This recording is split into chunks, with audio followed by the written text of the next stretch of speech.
Welcome to Netherdale, although we should rename it Nethergale today. It really is blowing up a storm. But it was a local derby between Gala and Kelso in Premier 2, and this is what happened. Not conditions conducive to fast-flowing champagne rugby, as the wind and rain combined to make things pretty unpleasant out there. Kelso had the advantage of playing with the elements, but didn't manage to get any points in the first period. For Gala, Dean Keddy had an excellent game, putting in some fine low kicks to the corner from fly-half position to put Kelso under pressure, and the only points in the opening 40 minutes went to Gala, with 2 Craig Parker penalties into the wind. Kelso, to their credit, tried to run the ball and managed to put a few moves together, recycling ball and working themselves into a good position. Kevin Utterson here putting in a textbook kick to the corner, playing the territory game. But they were their own worst enemy here when they'd won a penalty but decided to take the law into their own hands. But it was Mikhail Hartley who made the referee reverse the penalty with an outrageous leap, coming in from 20 or 30 metres to get involved. If we have a look at it again, it actually all kicked off when Malcolm Horsburgh lashed out at one of the Kelso players. Stuart Lang then had a go at Horsburgh. Lewis Roden then joined in, Gareth Riddle eventually connecting with a left hook before Hartley came bounding in, much to everyone's astonishment, with a flying leap. And the referee had no option really but to give Gala the penalty and send Hartley to cool off in the bin for 10 minutes. Stuart Lang joined him a couple of minutes later, but Gala couldn't capitalise on the 2-men advantage, and Kelso were back to 15 men again early in the second half. Dean Keddy continued to play a solid kicking game and gave the Maroons some very good positions to launch attacks from.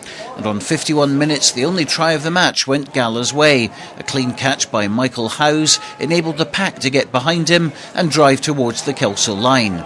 Howes smuggled the ball to Malcolm Horsburgh. Stuart Lang pulled down the wrong player, leaving a gap for Horsburgh to power in for his 3rd try of the season. A great piece of play and highly deserved, with Craig Parker kicking the conversion. A few minutes later, Lang prevented Gala from getting quick ball from this ruck under the posts, and Parker wrapped the game up with the resulting penalty to win the match. Lang Spears spoke with Gala coach Richie Gray after the game. You know, the lads stuck exactly to the kind of plan that you can really only play in conditions like this. You know, it was a classic game of 2 halves. I was surprised actually Kelso won the toss and elected to go with the elements behind them and really have a go at us in the first 40. So, you know, it was a big defensive effort for us. But in saying that, we played a hell of a lot of the game actually up in their own 22 and came away with 6 points at half time.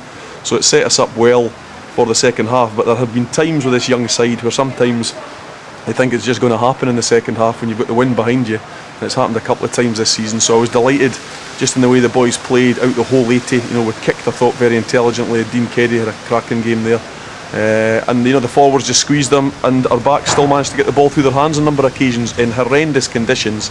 But I think just the real appetite and desire was there today, and it's something that we've got to start taking on the road. And there was some pretty good tackling too on occasions when Kelso did run at you.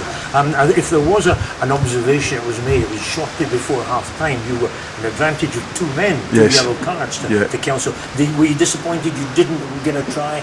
Yeah, I think so, because they went down to 13 men, and in some ways, you know, when you've got that advantage, you must try and take it. But I think in some ways we were that difficult with playing into the conditions as well, that going down to 13 men today, you know, because it was that tight and it was pick and goes round the side, it was 9-10 back inside, really you can find it quite easy to defend that, and Kelso did. But no, you know, we could have maybe put another score on them with about 3 or 4 minutes before the second half, so a little bit disappointing there. But you're very happy with the way that some of the youngsters are coming through. I mean, Keddy had a good game today. Yeah, some of that kicking in the second half was pretty useful. Yeah, he's got a good boot on him, and I think, you know, in some ways, and we've discussed this, myself and Gary, you know, the big thing at this club this year is, one, getting 3 teams out every week. You know, the Gala first team going well, we want the second 15 playing. I know they beat Hoyk seconds today, and you know, we've got a side there at the moment that is jam-packed full of players that could quite easily step into the Gala side. So it's big competition for places. And also the YM team are playing and they're going well week in, week out. So we've got 50 plus players at training, which is excellent.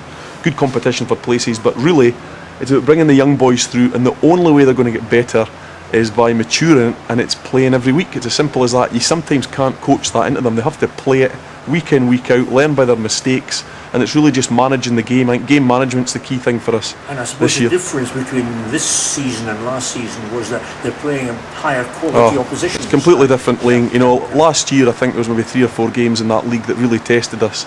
And remember the players that we lost over the summer, we lost pretty much 3/4 of a side. And when you think of last week, it was interesting to listen to John Dailish now, because I know Melrose have had their troubles as well with injuries. You know, we had 8 first team players off last week and still went up to GHA, and you only ever read the result in the paper, but you know, we're still in there fighting, which shows me that we've got some young boys coming in here that can really do a job, but it's going to take a bit of time. Well, it was one of the first things you said, wasn't it, building up the squad? And Yep. you feel you're getting there now. You've got some heavy games yet to come, because Yeah. you're getting not far away from the turnaround. But the way these guys are going at the moment, you're quite happy with progress made so far. Yeah, I'm happy. I think, you know, it's the old classic from both coaches. You know, you want to try and keep away from injuries, and we've had some major ones this year that we've had to try and contend with, and testament to the team. You know, they just kept on battling, but when you're losing as many players as we have over the last 3 or 4 weeks, it was beginning to get a little bit of a worry. But hopefully we've maybe come through that. Most of the team were back today. We were missing, obviously, Andy McLean, Ian Ross was missing as well, and a number of others that I could go into. But there's key players starting to come back, and that's vital for us. Thought it was a good game. Both sides played hard rugby, typical Borders game. We played in the corners. Dean Keddy had a great game, first game for Gala. Just used the ball well, and we just pressed them. And at the end of the day, I think that just playing the right type of rugby was always going to win it. It was a type of game that I think we needed this season. We've really been kind of edged out in all the close ones we've had so far. But it's a typical Borders derby, really tight, and it's really pleasing to get that win in. It's been such a tight game. I thought Craig Parker kicked really well. It's good having a solid goal kicker to get those points over. Dean Keddy kept us in the corners, and it's really a great display in the forwards. So people like Marky Horsburgh and Michael Howes just kept going forward, kept them pinned in the corner, and it's really the game we needed to play, and we got the win, which is really good. There's been a few games that we've had, and our first up tackling's been pretty poor. But to nil Kelso it's phenomenal. It's just a great effort from all the boys. How difficult were those conditions today? Well, if you've ever needed a reason for summer rugby, there it was. I mean, everything was going into that bottom right-hand corner underneath the scoreboard, and I mean, it was the only game plan you could have played. If you tried any 50-50 passes, they were never on. That's why it was really good to get in front early on, get those 16 points up. It forced Kelso to play a game that just didn't suit the conditions, and I think that's why we won.